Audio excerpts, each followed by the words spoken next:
আপনারা শুনছেন আমার ইউটিউব চ্যানেল ভূত তত্ত্ব, যেখানে রাতপাল নেই, আতঙ্ক বাড়ে।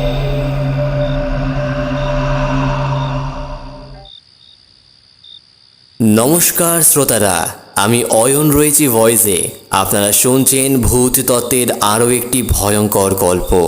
এবং হ্যাঁ, দুই বন্ধুর বাইকে করে কলকাতা থেকে শিলিগুড়িতে যাবার এক ভৌতিক হাইওয়ের গল্প শোনাতে চলেছি আপনাদের।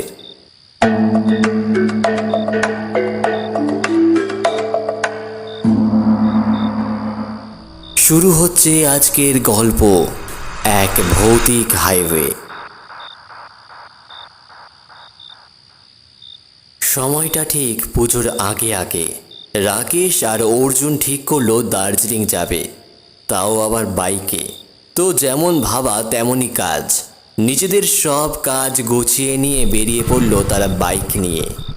রাত তখন প্রায় 2টো বাজে। রাকেশ আর তার বন্ধু অর্জুন বাইকে করে কলকাতা থেকে দার্জিলিংয়ের দিকে রওনা দিয়েছিল। রাস্তায় তেমন গাড়ি নেই, আর হাইওয়ে ঘন অন্ধকারে ডুবে আছে। সাপের মতো এঁকে বেঁকে চলা রাস্তার চারপাশে কেবল গাছপালা আর নির্জনতা। তাদের বাইক দ্রুত গতিতে চলছিল। হঠাৎ রাকেশের চোখে পড়ল রাস্তার ধারে একটা মেয়ে দাঁড়িয়ে আছে। সাদা শাড়ি পরা, চুলগুলো এলোমেলো আর মুখটা নিচু করা। রাকেশ কিছুটা অবাক হয়ে অর্জুনকে বলল, এই দেখ দেখ, ওখানে একটা মেয়ে দাঁড়িয়ে আছে। এত রাতে এখানে কি করছে? অর্জুন হেসে বলল, ভাই, ভূতের গল্প শুনে মাথা ঘুরেছে নাকি? এত রাতে কেউ এখানে থাকবে না। কিন্তু রাকেশ যেন নিশ্চিত ছিল।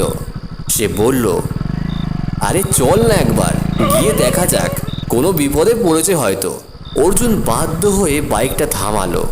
কিন্তু তারা যখন সেই জায়গায় পৌঁছালো, মেয়েটাকে আর দেখা গেল না।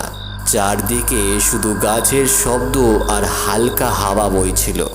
রাকেশ বলল, এটা কিভাবে সম্ভব? আরে ঠিক এখানেই তো দাঁড়িয়েছিল। অর্জুন কিছুটা বিরক্ত হয়ে বলল, ভূতের গল্প শোনার পর এসব ভুল দেখা স্বাভাবিক। চল চল, দেরি হয়ে যাচ্ছে, এখন অনেকটা পথ আমাকে বাইক চালাতে হবে। তারা আবার বাইক চালাতে শুরু করলো। মাঝে মাঝে এক একটা গাড়ি ওভারটেক করে চলে যাচ্ছে। কিছু দূর গিয়ে রাকেশ আবার মেয়েটাকে দেখতে পেল। এবার রাস্তার একেবারে মাঝখানে দাঁড়িয়ে সে চিৎকার করে উঠল, এই অর্জুন, সামনে দেখ! অর্জুন জোরে ব্রেক চাপলো, কিন্তু ততক্ষণে বাইকটা মেয়েটার মধ্যে দিয়ে চলে গেল। কিন্তু মেয়েটার দেহ কোনো রকম প্রতিক্রিয়া দেখালো না, যেন সে ধোঁয়ার মতো। বাইক থেমে গেল, আর দুজনের শরীর যেন জমে গেল ভয়ে।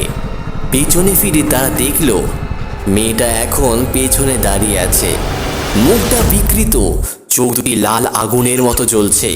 অর্জুন আতঙ্কে বাইক স্টার্ট করতে ব্যস্ত হয়ে পড়ল, কিন্তু বাইকটা স্টার্ট হচ্ছিল না। রাকেশ পিছনে তাকিয়ে দেখল মেয়েটা ধীরে ধীরে তাদের দিকে এগিয়ে আসছে। তার পা মাটি থেকে উপরে, আর সে যেন হাওয়ায় ভাসছে। মেয়েটা এবারে কাছে এসে গেছে। অর্জুন চেষ্টা করতে করতে কোনো রকমে বাইকটা চালু করতে পারল। তারা দ্রুত বাইক নিয়ে ছুটল, পেছনে আর তাকাবার সাহস করল না।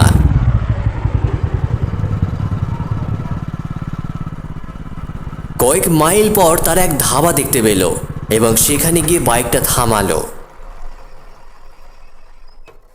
ছোটুর মধ্যে একদম সুন্দর একটা ধাবা, হালকা গান বাজছে। দম নিতে নিতে তারা ধাবার মালিককে পুরো ঘটনাটা বলল। ধাবার মালিক এক গভীর দৃষ্টি দিয়ে বলল, বাবুরা, তোমাদের ভাগ্য খুব ভালো যে তোমরা বেঁচে ফিরেছ। বছর কয়েক আগে ঠিক এই রাস্তার মোড়ে একটা মেয়ে অ্যাক্সিডেন্টে মারা গিয়েছিল। সে এখনো এখানে ঘোরে, মাঝে মাঝে মানুষদের বিভ্রান্ত করে দুর্ঘটনার দিকে ঠেলে দেয়।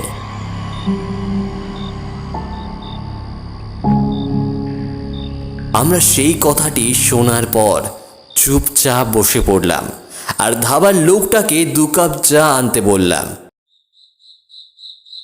রাত অনেক হয়েছিল, আর পরিবেশটা খুবই ঠান্ডা ঠান্ডা ছিল।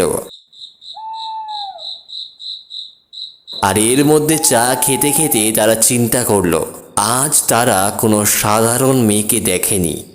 ভয়ে তাদের আত্মারাম খাঁচা হয়ে গেল। এরপর তারা চা খেয়ে চায়ের দাম মিটিয়ে আবার বাইক স্টার্ট করলো।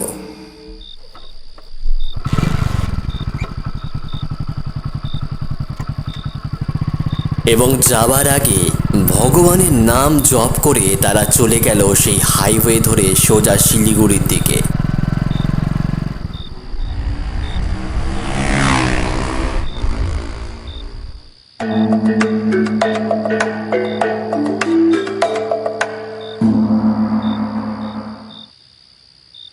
আপনারা শুনছিলেন এতক্ষণ ভৌতিক হাইওয়ে, আর আমি ভয়েসে রয়েছি অয়ন। কেমন লাগলো আজকের এই গল্পটি?